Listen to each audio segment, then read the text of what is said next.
Hello all. This is yet another session of nanoelectronics. In the previous session, we discussed the optical devices with respect to nanostructures, and there we had the heterojunction type of laser, and we were discussing different types of lasers. We also had the quantum well semiconductor laser. In this session again, we shall discuss few other types of lasers. So basically, what we discussed last class was about lattice matched heterostructure lasers. And our compounds were, if you remember, aluminum gallium arsenide and gallium arsenide, where gallium arsenide was sandwiched between aluminum gallium arsenide, right? So these were lattice matched heterostructure semiconductor devices. But it was later shown that the strained layer formed from semiconductors. If such layers were used for lasers, in fact those devices showed superior properties because they had higher light intensity, they were more directive. So researchers thought, why not design such kind of lasers, or the strained layer laser. So our first topic for the day is strained layer laser, the strained quantum well laser. So here what we are doing is we choose semiconductors of different lattice matching, so that if you remember from our silicon germanium sessions, when different semiconductors do not have proper lattice matching, they form strained layers in which they may have the compressive or the tensile strain, or even both. In the case of silicon and germanium, we found that they had both the strains, compressive as well as the tensile strain, horizontally and vertically. So that property of a semiconductors, the strain property of a semiconductors were used to design the strained quantum well lasers. So these lasers had very low threshold current, as well as they were more directive in every sense. And using strained layers for this quantum wells also improved the laser performance of devices. So in fact, one of the most commonly studied strained quantum well laser is the gallium arsenide, indium gallium arsenide laser. In this case, indium gallium arsenide and gallium arsenide, they do not have perfect lattice matching. And the indium gallium arsenide, which is sandwiched between the gallium arsenide layers, they tend to experience a compressive strain. And this in fact has a huge consequence over the band structure. So what happens is there is a huge decrease in the effective mass of their carriers, which causes a reduction in their threshold current, which is a boost for lasers, if you remember from the previous session. And this compressive strain also bring about a reduction in their hole effective mass also, a huge reduction. And because of this reduction, the hole, when I say hole, it is a carrier, electron hole, the carrier hole, okay. So this compressive strain present in our indium gallium arsenide layer, they brings about a reduction in our hole, carrier hole's effective mass, and because of which the effective mass of your electron as well as of your hole, they becomes nearly similar, right? So in indium gallium arsenide and gallium arsenide type of strained quantum wells, there is a compressive strain present in the sandwiched indium gallium arsenide layer, and which reduces the whole effective mass and brings them very close to the electron effective mass. So here you can see a plot of the mole fraction with the band gap energy. So we can see that as the mole fraction increases, the band gap energy keeps on decreasing, and there is a better band gap energy in the case of strained layers compared to unstrained layers. By varying the value of x, we can alter the band gap energy also, and the band gap energy is better with the strained layers, right? And here we can see the energy levels of light holes and heavy holes in the indium gallium arsenide region in the case of parallel and perpendicular strains.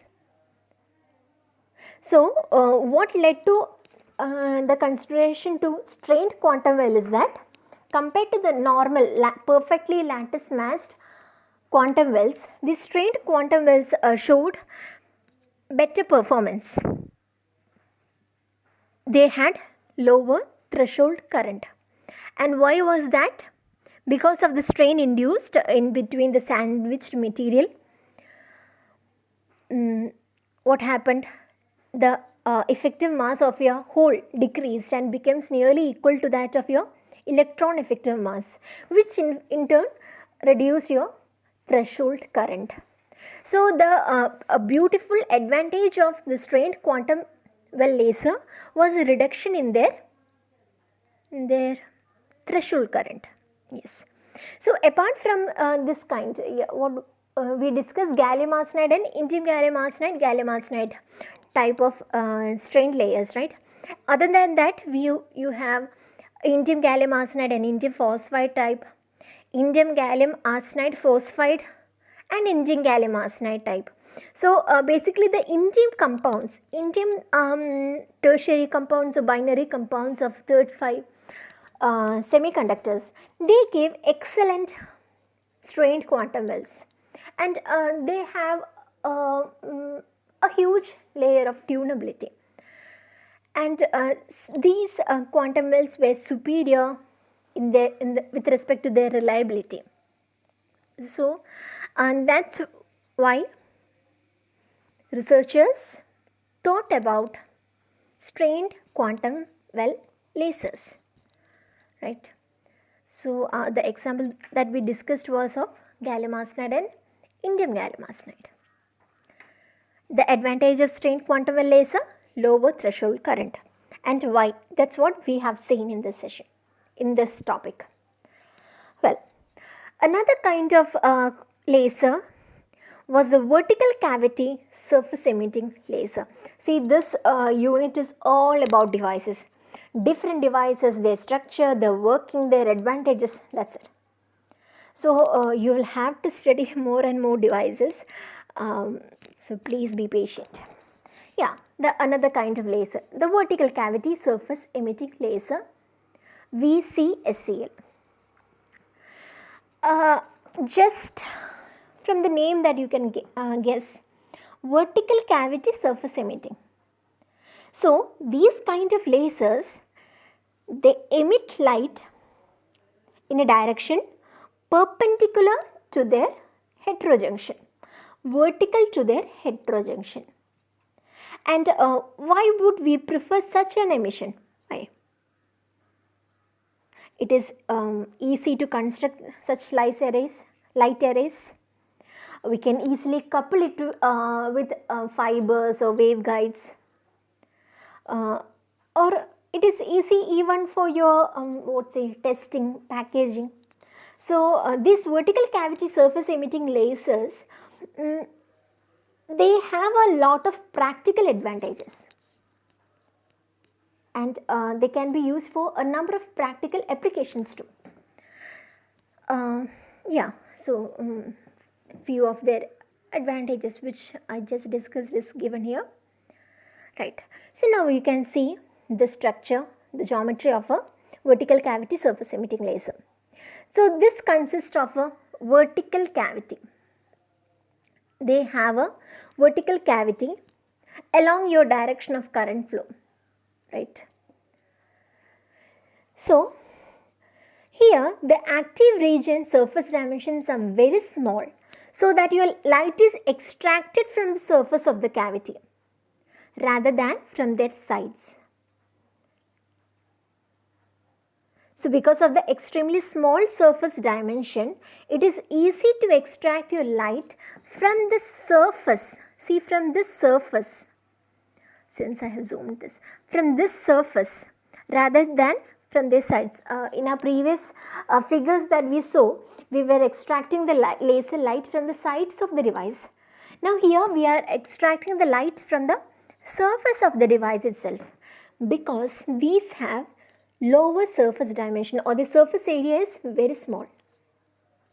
And here you can see the Bragg mirror sessions in the top and the bottom, right? So we have given reflectors at the top and bottom of our active layer. We have the quantum layer here, which is active layer, and mirror section is given at the top and bottom of our active layer. And for these reflectors, we basically use dielectric mirrors, which are made of multiple quarter wave thick layers of alternating high and low refractive indexes, which is for example gallium arsenide or aluminum gallium arsenide. So these reflectors have a very high selectivity for a particular wavelength alone. So I guess their requirement, their need is clear. They have very high selective reflectance for a particular wavelength alone, which means they can highly direct the generated laser beams for just a particular wavelength, see, since you need the high reflectivity of these mirrors, what we can do is we can maybe add many layers of the same structure. You can use multiple layers of the same structures. Even in some devices today, even use nearly 30 layers. Sometimes that's needed when you need highly reflective sessions. So we have seen the structure, and we have seen that the mirrors are used to make it reflective, selectively reflective for a particular wavelength. That's it. So in the case of vertical cavity surface emitting lasers, we have seen why they got their name, because the light emission is perpendicular to the heterojunction. What is the need of such a device?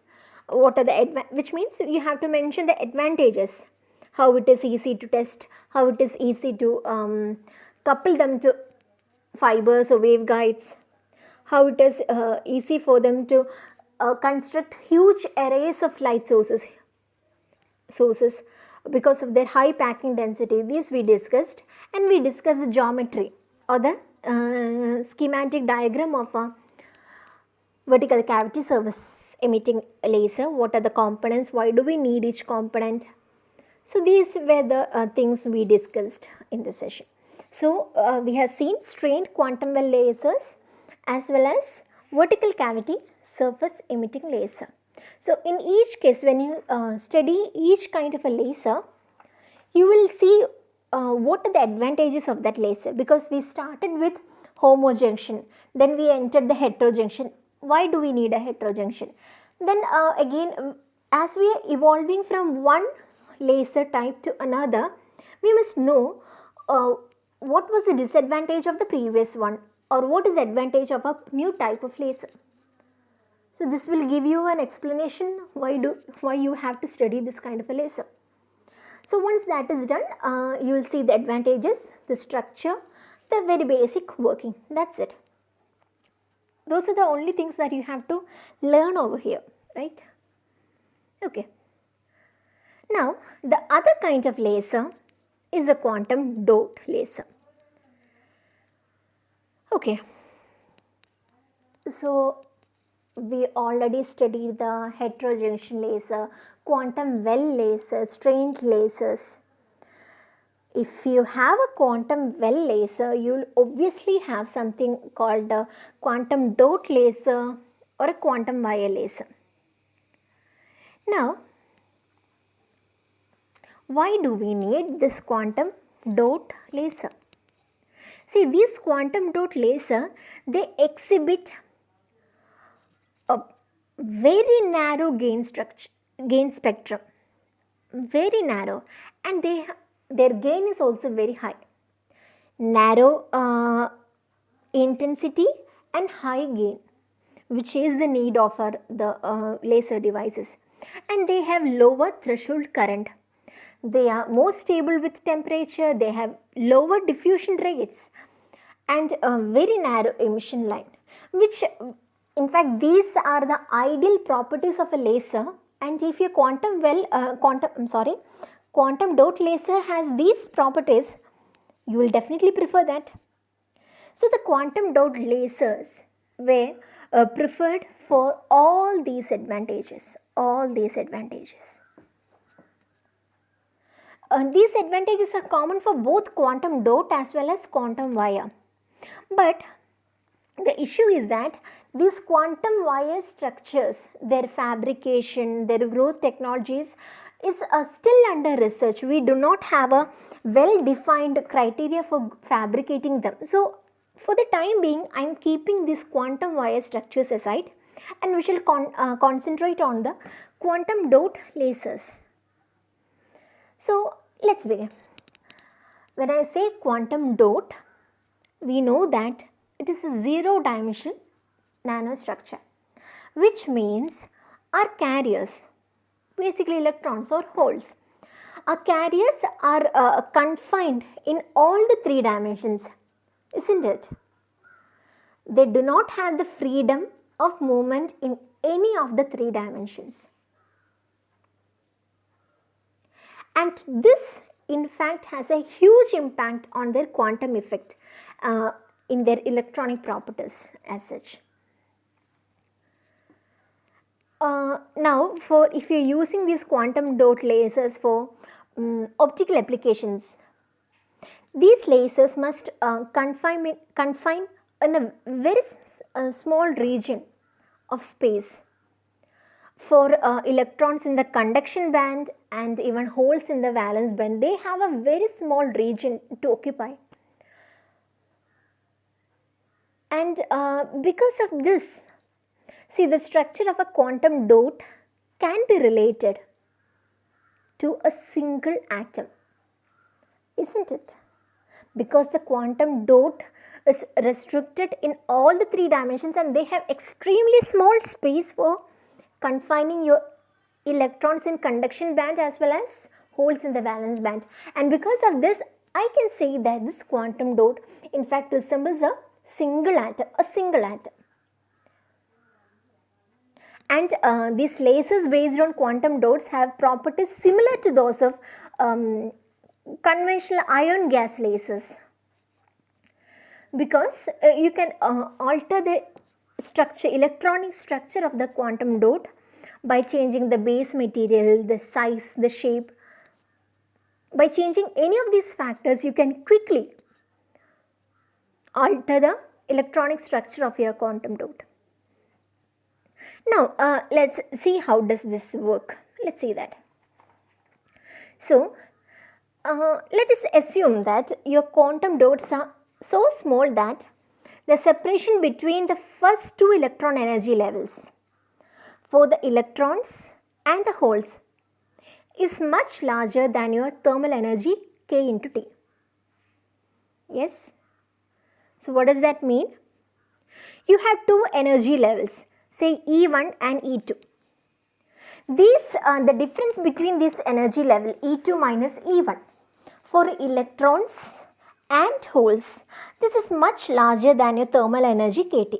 So, I can have for electrons E2E minus E1E is greater than KT, and for holes it is E2H minus E1H will be much greater than KT. Then for an undoped system, the injected electrons and your holes, they can occupy the lowest level. Because of this, all the injected electrons will contribute in a transition from energy 1 of electrons to energy 1 of holes, from E1e, energy 1 of electrons, to E1h, energy level of holes, which reduces the threshold current. See, this is similar to our strained layer, what we studied in strained layer, right? So we have considered that the energy difference between the first two energy levels is higher than kT, because of which all the electrons will form a transition from electrons first energy levels to holes first energy level. This reduces their threshold current. So I'll show you a graph here. See, if you observe this, we can see that with the passing years, the threshold current has been decreasing for each kind of devices. We have the double heterostructure, the quantum well, the quantum dot. And who has reached the lowest threshold current? It is a quantum dot kind of laser, right? So the quantum dot laser has already obtained the lowest threshold current because of the reason that we just said. So as long as your thermal energy kT is lower than the separation between your first two energy levels, the emission band in our quantum dot laser, it will be very sharp. It will be very sharp, and they will not depend upon the temperature, because your energy levels, it is higher than your thermal energy. And because of this, your quantum dot laser is expected to have a better stability with temperature without much need for cooling. See? But remember, all these are for ideal quantum dot lasers, right? So if they want to get this excellent performance, what was the condition that we took? Your thermal energy kT must be less than the energy, the difference in energy between the first two energy levels, right? See, these quantum dot lasers, they also have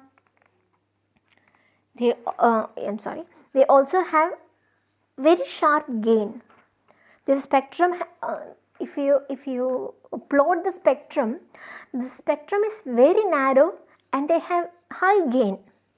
And in fact, the spectrum is symmetric, which means they do not have any kind of noise in their spectrum peak or anything. Right. But there is no perfect devices, right? Now, what is the issue with these quantum dots? Just similar to what we said in the case of quantum wires, why we avoided quantum wires. The issue with quantum dot is also their fabrication. There is no well-defined or a perfect method for fabricating quantum dots. So basically the traditional methods for fabricating quantum dots include precipitation of semiconductors in a glass metric, something like that. But none of our methods so far, they cannot produce a huge amount of quantum dots, and to control the size and shape, it is very difficult. So we know that by controlling the size and shape, you can hugely alter the electronic properties of our quantum structures. So by these fabricating methods that we have, it is not possible to control the size and shape of your quantum dots. Moreover, these fabricating methods can even introduce defect into a structure. See, first of all, our structure is extremely small, extremely nano, zero dimensional structure. And if your fabricating method is in fact incurring a defect in your dot, your properties are completely destroyed. But we still have hope, because so far one of the most better method, one of the successful method for this fabrication of quantum dot is the self-assembled quantum dot. So your quantum dot laser, by this technique, it's not just a laser on a quantum dot, but what we are doing is a quantum dot is made at the active region. Say in any of your previous structures, you are replacing your active region by multiple quantum dots or arrays of quantum dots. Okay, so basically in this method, again people are aluminum gallium arsenide and indium gallium arsenide, indium arsenide. So indium arsenide is grown by chemical vapor deposition, or maybe using even MBE, molecular beam epitaxy, anything. So indium arsenide is grown over a substrate of who has a larger lattice parameter, maybe gallium arsenide. So we have a gallium arsenide substrate. Over that I am growing indium arsenide dots. So first few monolayers are grown in planar mode with a large tensile strain, and they form the wetting layer or some kind of a base layer, and over which we grow the indium arsenide based dots. So I think by seeing a figure it will be a bit more clear. So if you see the structure, this is in fact similar to say your heterostructure laser, almost similar, right? You have the contacts, you have the substrate layers. What differs is in this active region we do not have a flat and smooth substrate or a gallium arsenide region. What I have done is I have taken a gallium arsenide substrate in which I have grown the indium arsenide dot, right, and layers of this indium arsenide dot over gallium arsenide has been taken. And this device, if you see from top to bottom, we have the N-type gallium arsenide substrate, over which you have a N-type aluminum gallium arsenide layer, and this is an intrinsic gallium arsenide layer with indium arsenide dot which act as an active layer, and we have the P-type aluminum gallium arsenide layer and the P-type gallium arsenide top layer, and metallic contacts are like taken from the substrate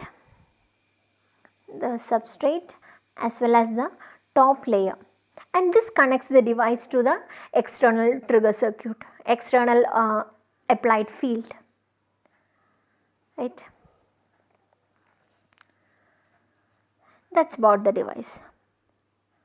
Now under once you are applying a forward bias, our electrons, our carriers, the electrons and holes, they get injected to a active layer, this layer, gallium arsenide layer, and where here they fall into the quantum dots which have a smaller band gap, and they recombine there.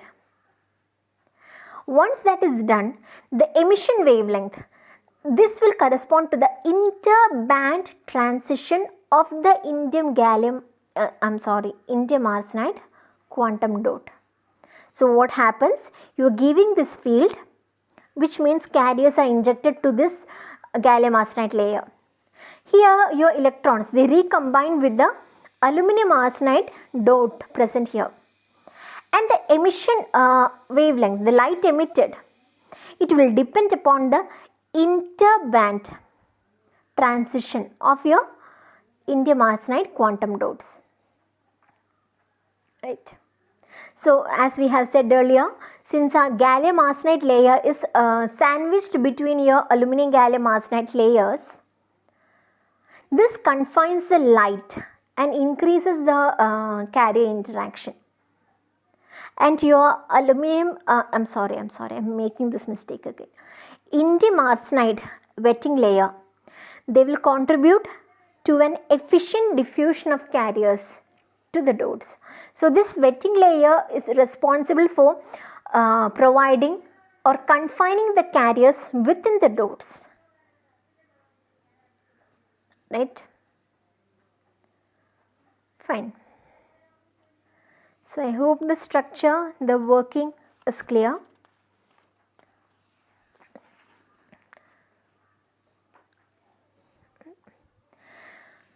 Well, this quantum dot, if you are able to beautifully fabricate these type of lasers, they can find a wide range of applications in our electronic industry.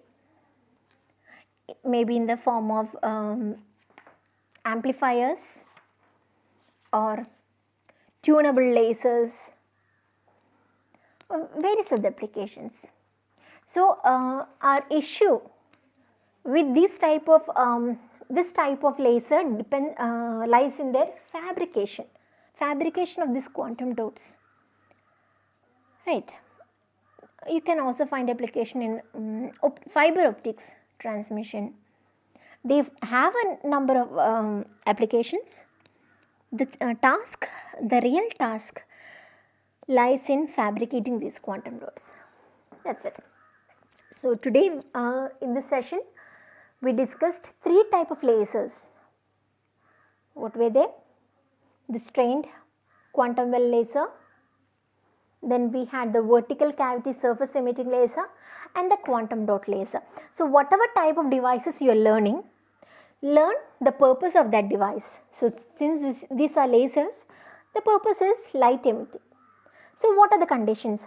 High intensity, highly directive, low dispersed light rays. That's what we need.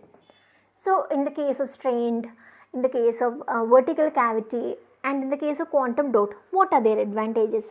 Study their structure, the composition of the structure, and their working. That's it. So that's for the day. Please go through, for the past 2 sessions we were discussing about the optical devices, and before that in 4-5 sessions we discussed the electronic devices based on nanostructures. So please go through these, and any doubts please let me know.